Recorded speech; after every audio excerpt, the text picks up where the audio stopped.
ഇന്ന് വലിയ സ്റ്റോറിയൊന്നും പറയാനില്ല. എന്നാലൊരു ചെറിയ കഥ പറയാം അല്ലേ?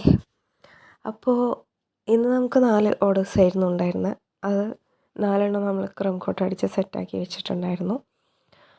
പിന്നെ എന്താ പറയുക, ഒരു കേക്കിൽ നമുക്കൊരു ചെറിയൊരു ഷോപ്പിംഗ് ഉണ്ടായിരുന്നു കേട്ടോ. അതായത് ഒരു കേക്കിൽ നമുക്കൊരു റോസിൻ്റെത് വെക്കാനുണ്ടായിരുന്നു. അപ്പം നമ്മളങ്ങനെ ഒരു ചെറിയ റോസ് ഒന്ന് മതിയായിരുന്നു കേട്ടോ, അത് വാങ്ങി. പിന്നെ നമ്മളെല്ലാം ക്രം കോട്ട് ചെയ്ത് വെച്ചത് ഫൈനൽ സെറ്റപ്പിലേക്ക് ആക്കിയെടുക്കുകയാണ്. ഈ ഒരു കേക്ക് വന്നിട്ട് തണ്ടർ കോക്കനട്ടാണ് കേട്ടോ. 1 kg നോർമൽ തണ്ടർ കോക്കനട്ടാണ്.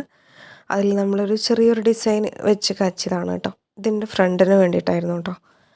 അങ്ങനെ അവരുടെ അമ്മയുടെ അച്ഛൻ്റെ വെഡിങ് ആനിവേഴ്സറിക്ക് വേണ്ടിയിട്ടായിരുന്നു ഓർഡർ ചെയ്തിട്ടുണ്ടായിരുന്നത്. നമ്മൾ ഒതൻറ്റിക് ഡിസൈനൊന്നും സെറ്റാക്കിയിട്ടുണ്ടായിരുന്നില്ല. ജസ്റ്റ് ഹാർട്ട് ഷേപ്പിൽ നമ്മൾ ഈ ഒരു തണ്ടറിൻ്റെ പീസസ് ഒന്ന് സെറ്റാക്കി എടുത്തു.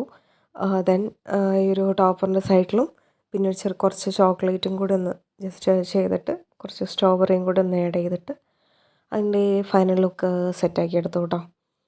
അങ്ങനെ ചോക്ലേറ്റ് പ്രത്യേകിച്ച് ഡിസൈനൊന്നും ഞാൻ കണ്ടിട്ടുണ്ടായിരുന്നില്ല.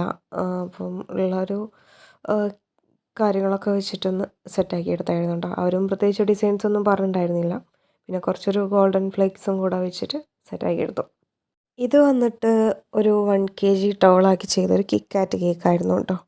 അപ്പോൾ റെഫറൻസ് അയച്ചു തന്നതിൽ കേക്കിൻ്റെ കളർ വന്നിട്ട് ബ്ലാക്കാണ്, നല്ല ബ്ലാക്ക്. അപ്പം ക്രീമിൽ നമുക്ക് എത്രത്തോളം ആ ഒരു ബ്ലാക്ക് ആഡ് ചെയ്യുന്നതിനനുസരിച്ചും കളറാണ്. അപ്പം അതിൻ്റേതായിട്ടുള്ള ബുദ്ധിമുട്ടുകളുണ്ടാവും.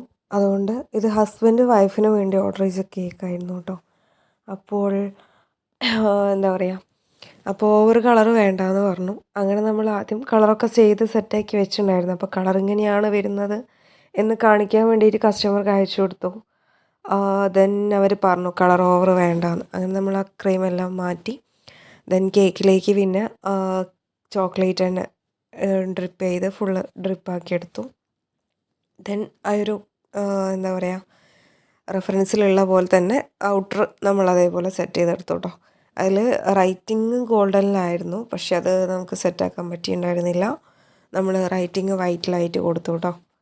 പിന്നെ അതിൽ ഈ ഒരു റോസും കൂടെ ആഡ് ചെയ്തു. ദെൻ ചെറുതായിട്ടൊരു ഗോൾഡൻ ഡസ്റ്റും കൂടെ ചെയ്തിട്ട് റൈറ്റിങ് കൂടെ സെറ്റാക്കി എടുത്തു. ഹാപ്പി ബർത്ത്ഡേ ശ്രുതി എന്നായിരുന്നു എഴുതാൻ പറഞ്ഞിട്ടുണ്ടായിരുന്നത് കേട്ടോ.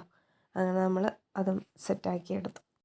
ആദ്യം ഞാൻ ചോദിച്ചിട്ടുണ്ടായിരുന്നേ, ഈ ഒരു ഇതിൽ ടോപ്പർ മാത്രം വെക്കുമ്പോൾ ഒരു ലുക്ക്, നല്ലൊരു ലുക്ക് കിട്ടും.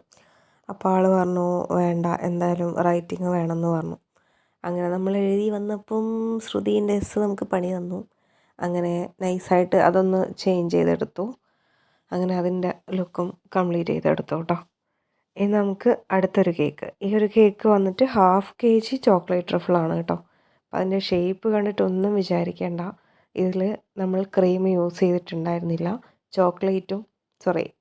കേക്ക് സ്പോഞ്ചും പിന്നെ അതേപോലെ തന്നെ അതിൻ്റെ ചോക്ലേറ്റും മാത്രം, ഗനാഷും മാത്രമാണ്. ഗനാഷിൽ നമ്മൾ ആഡ് ചെയ്യും കേട്ടോ ക്രീം, അല്ലാതെ നമ്മൾ ക്രീമായിട്ട് തന്നെ ആഡ് ചെയ്തിട്ടില്ല എന്നാണ് പറഞ്ഞത്.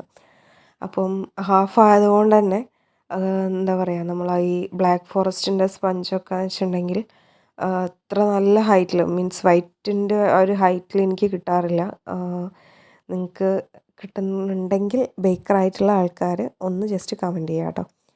അപ്പം ഒരുപാട് എന്താ പറയുക, നല്ല ഹൈറ്റിൽ കിട്ടാറില്ല കേട്ടോ. അപ്പോൾ അതുകൊണ്ട് തന്നെ ഈ ഒരു ഹാഫ് ആയതുകൊണ്ടും നമ്മൾ ക്രീം തീരെ യൂസ് ചെയ്യാത്തത് കൊണ്ടും ചോക്ലേറ്റ് മാത്രമാണല്ലോ ആഡ് ചെയ്യുന്നത്, അതുകൊണ്ടും കുറച്ച് ഹൈറ്റ് കുറവായിട്ടായിരിക്കും ഉണ്ടാവുക. അങ്ങനെ ജസ്റ്റ് ആ ഒരു ഇതിൽ സെറ്റാക്കി എടുത്തു. ദെൻ കുറച്ച് ഫോക്സ് ബോൾസും കൂടെ ആഡ് ചെയ്തു. അവർ വേറെ ഡിസൈൻസ് ഒന്നും പറഞ്ഞിട്ടുണ്ടായിരുന്നില്ല. അപ്പം നമ്മളെ ഇഷ്ടത്തിന് ചെയ്തോളാനായിരുന്നു പറഞ്ഞിട്ടുണ്ടായിരുന്നത്. അപ്പോൾ കുറച്ച് ഫോക്സ് ബോൾസും പിന്നെ ഒരു ഹാർട്ടിൻ്റെ ഒരു ഇതും ഒരു റോസിൻ്റെ ഒരു ബഡ്സും ദെൻ ആ ഒരു സ്ട്രോബെറീൻ്റെ ഒരു ഹാർട്ട് ഷേപ്പാക്കി സെറ്റ് ചെയ്തതും ടോപ്പറും കൂടെ വെച്ചിട്ട് നമ്മൾ കേക്കിൻ്റെ ലുക്ക് കംപ്ലീറ്റ് ചെയ്തെടുത്തു കേട്ടോ. ദെൻ വന്നിട്ട് ഇതും ഒരു 1/2 kg കേക്കായിരുന്നു കേട്ടോ. അതിൽ അവർ ഒന്നും പറഞ്ഞിട്ടുണ്ടായിരുന്നില്ല, ബോയ്ക്കാണെന്ന് മാത്രമേ പറഞ്ഞിട്ടുണ്ടായിരുന്നുള്ളൂ. പിന്നെ കുറച്ച് ഷുഗർ ഒന്ന് കുറയ്ക്കണം എന്നും പറഞ്ഞു. പിന്നെ ബോയ്ക്കാണെന്നും പറഞ്ഞു. അപ്പം നമ്മൾ ഡെക്കറേഷൻ്റെ കാര്യങ്ങളൊന്നും പറഞ്ഞിട്ടുണ്ടായിരുന്നില്ല. അങ്ങനെ പിന്നെ ഒന്നും ഇല്ലാതെ കൊടുക്കുന്നത് ഒരു രസമുള്ള പരിപാടിയല്ലല്ലോ. അപ്പോൾ പിന്നെ നമ്മൾ ആ ഒരു അയൺ മാനാണോ അത് എനിക്കറിയത്തില്ല കേട്ടോ. ആ ഒരു പ്രിൻറ്റും കൂടി ഒന്ന് സെറ്റാക്കി ജസ്റ്റ് സിമ്പിളായിട്ടുള്ളൊരു ഇതിൽ സെറ്റാക്കി എടുത്തായിരുന്നു കേട്ടോ ഡിസൈനിൽ. പിന്നെ അതിൽ നെയിമിൽ എഴുതിയത് സംഭവം അതൊരു പേപ്പറാണ് കേട്ടോ, കുറച്ച് കട്ടിയുള്ള പേപ്പറാണ്. എന്നിട്ട് അതിൻ്റെ മുകളിൽ ക്രീം കൊണ്ട് ജസ്റ്റ് റൈറ്റ് ചെയ്ത് കൊടുത്താണ് കേട്ടോ. അങ്ങനെ നമ്മൾ ആ കേക്കിൻ്റെ ലുക്കും ഫൈനൽ ചെയ്തു. ഇത് നമ്മളുടെ വീട്ടിൻ്റെ അടുത്തുള്ള ആളാണ് കേട്ടോ. പലർക്കും എന്താ പറയുക, കുറേ ആൾക്കാർക്ക് ഇനിയും അറിയാത്തതുണ്ട് ഇവിടെ ഇങ്ങനെയൊരു സംരംഭം നമ്മൾ സ്റ്റാർട്ട് ചെയ്തിട്ടുണ്ട് എന്നുള്ളത്. അപ്പം എന്തായാലും എല്ലാവരും അറിഞ്ഞു വരിക, അല്ലാതെ ഇപ്പോൾ നമുക്കൊന്നും ചെയ്യാറില്ലല്ലോ. നമ്മൾ മാക്സിമം മീഡിയ വൈസും എല്ലാം ആഡ് ചെയ്യാറുണ്ട്. അപ്പോൾ നമ്മളങ്ങനെ ഓരോന്നും പാക്കിങ്ങിലേക്ക് സെറ്റാക്കി എടുക്കുക. നമുക്ക് ചേളന്നൂർ 9-5 ഓർഡർ ആയിരുന്നു കേട്ടോ. അപ്പോൾ അത് ഏട്ടൻ കൊണ്ടുപോയി കൊടുക്കാമെന്ന് പറഞ്ഞു. അങ്ങനെ അത് കൊണ്ടുപോയി.